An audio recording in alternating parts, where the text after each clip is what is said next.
Ever felt like you just don't belong in this world? Like you're an extraterrestrial who crash landed, and then banged your head so hard you forgot where you came from. Some people dream of accumulating insane amounts of wealth. They crave opulent mansions, flashy cars, and the latest cutting-edge gadgets. But that lifestyle doesn't resonate with you, does it? The lust for wealth and status just doesn't sit right with you. Ever think that this lack of interest in the whole 9-to-5 rat race could be a sign that you're chosen by God? Like maybe you're supposed to help humanity shift its consciousness out of survival mode. This isn't the stuff of comic books or fairy tales. It's realizing that you're destined for so much more than being shoehorned into a society you don't fit into, and never will. Here are 8 signs that you might be part of this elite cadre of souls. Number 1. A conventional life isn't your thing. Ever notice how everyone's obsessed with having more? More money, more status, more stuff. But you? You march to the beat of a different drummer. You're constantly questioning why people think a person's value should be tied to the size of their bank account, or who they rub shoulders with. And chasing after the top spot in some imaginary social pyramid isn't a game you care to play.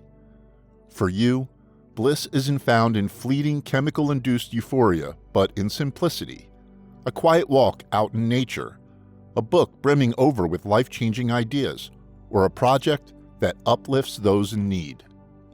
These are the treasures you cherish. At parties, when everyone's chatting about the latest fads, you're there, nodding along.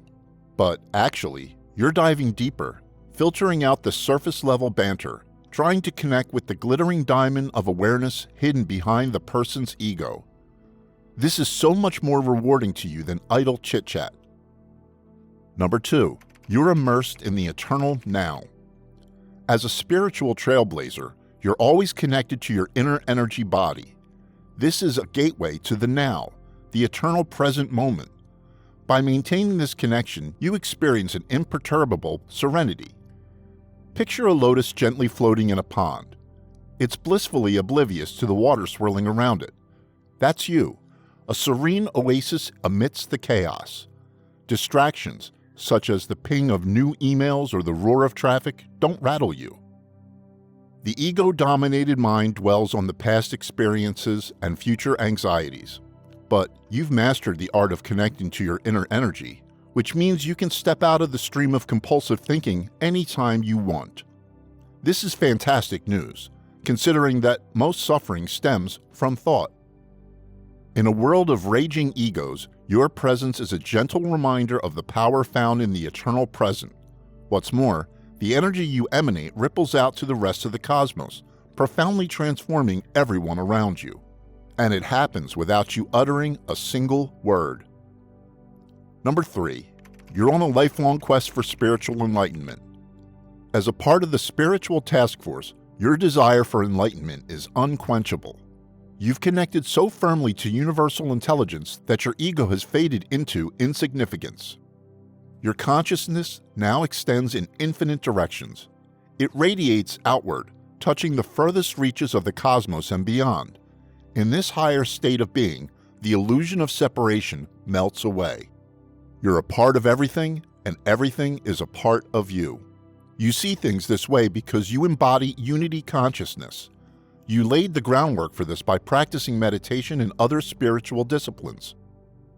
Because you know that this state isn't the result of personal effort, you don't brag about it.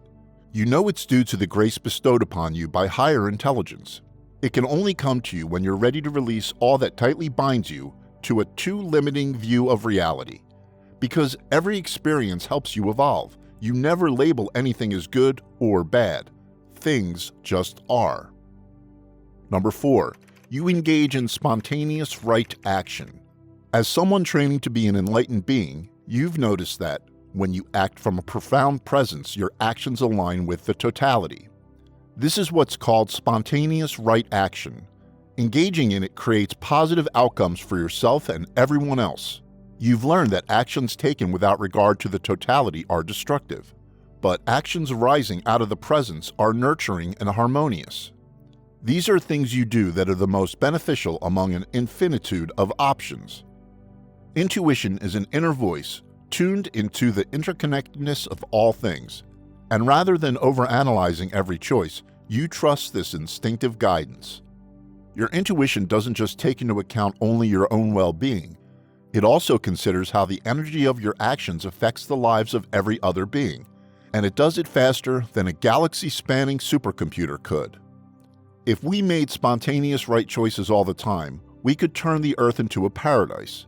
Hunger would become a distant memory. Poverty would cease to exist as dysfunctional economic systems crumbled into dust. Number 5. You're detached from outcomes. As a vanguard of the awakening consciousness, you've learned to detach from results. This means you act from a place of clear intention, and any results you produce are merely icing on the cake. The cake is the gloriousness of the present moment. You know that when you have a vice-like grip on outcomes, you infect actions with negative energy. This ensures that any results you produce won't be aligned with the totality. But when you detach from results, you're able to focus on the task at hand, free from the worry about what might happen. Not caring about results doesn't mean you don't think goals are important. It's a recognition that you can't control the zillions of variables making up your life. So, it's best not to have expectations about the future. To do otherwise is madness. Being attached to results means you're constantly worrying about things. If you don't hear the hoped-for yes from someone you think is hot, you spiral out of control. Or you get frayed at the edges when gridlock holds you captive. Let's say you believe that your happiness is tied to material gains, such as the perfect body or the right number of social media followers. In that case, your emotional state becomes as volatile as the stock market. But with detachment, life's uncertainties don't pull you under. You know that success and failure are just passing clouds in the vast sky of your existence. Number 6. You radiate boundless love and compassion.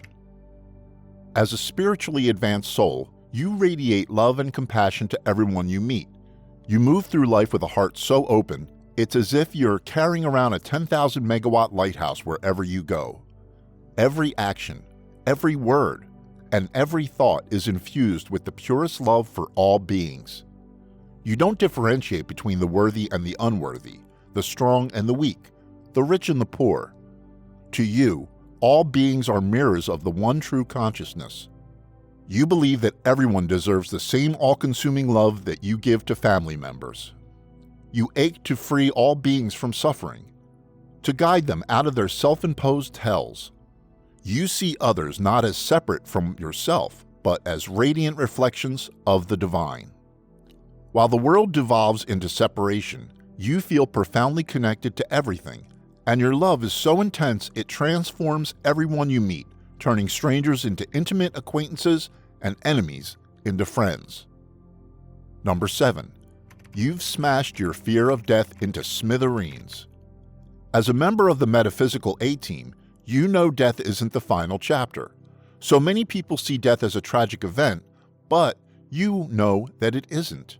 It's merely a slight tweak in your perceptions, a transition from one state of consciousness to another.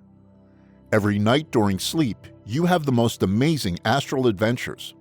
Adventures that take you beyond space-time and into the realms so vastly different from the physical plane, they defy description. Your explorations have helped you realize the truth of what mystics have said since the dawn of civilization. Death isn't the end, but a door into higher planes of existence. And now that you've crossed the threshold, you can't wait to see what else there is to explore.